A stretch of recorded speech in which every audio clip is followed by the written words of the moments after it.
volt ထားပြီးမယ်နော် meter scale မှာ20 volt ထား DC 20 volt ထားပြီးတော့ကျွန်တော်တို့ဒီမှာ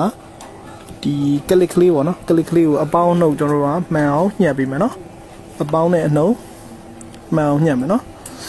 ဒါ power supply ကလာတဲ့ကျိုးလေးပေါ့နော်ကျိုးကိုအပေါင်းနှုတ်မှန်အောင်ညှပ်ပြီးတော့ကျွန်တော်တို့ power supply မှာ4 volt ဝန်းကျင်လောက်ပဲထားမယ်နော် current ကတော့သူက2 ampere လောက်ပဲထားမယ်နော်အဲ့တော့ကျွန်တော်တို့ဘာလုပ်မလဲဆိုတော့ဖုန်းကို power ပေးလိုက်တယ်နော်ကျွန်တော်တို့က power ပေးလိုက်တော့မှသူကဖုန်းတစ်ခုမှာသူကဘိုးထွက်မှာဟုတ်အဲ့တော့မှကျွန်တော်တို့ကဘိုးကိုတိုင်းတာလို့ရမယ်နော်အဲ့တော့ကျွန်တော်တို့ဒီမှာဖုန်းကို power နှိုးကြည့်အောင်နော်power မနှိုးခင်ကျွန်တော်တို့ဘိုးထွက်ကိုအရင်စစ်ကြည့်အောင်နော်ဒီ click ကလေးကဘိုးဘယ်လောက်ထွက်လဲဆိုတော့ကျွန်တော်တို့ ground ချပြီးတော့စစ်ကြည့်မယ်နော်ရမယ်နော်အဲ့တော့ကျွန်တော်ဒီမှာ power နိုးနေပြီနော် power နိုးနေလို့ရှိရင်ကျွန်တော်ခဏလေးစောက်ပြီးလိုက်နော်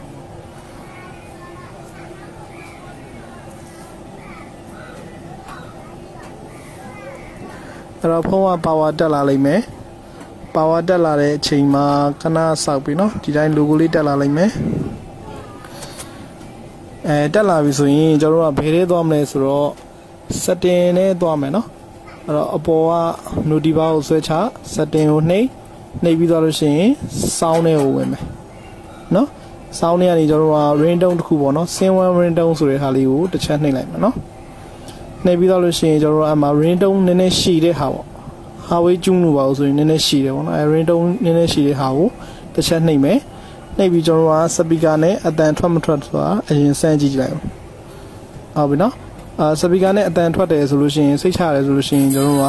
အဲ speaker လေးကိုဖယ်လိုက်မယ်ပေါ့နော်ဖယ်လိုက်ပြီးတော့ဒီ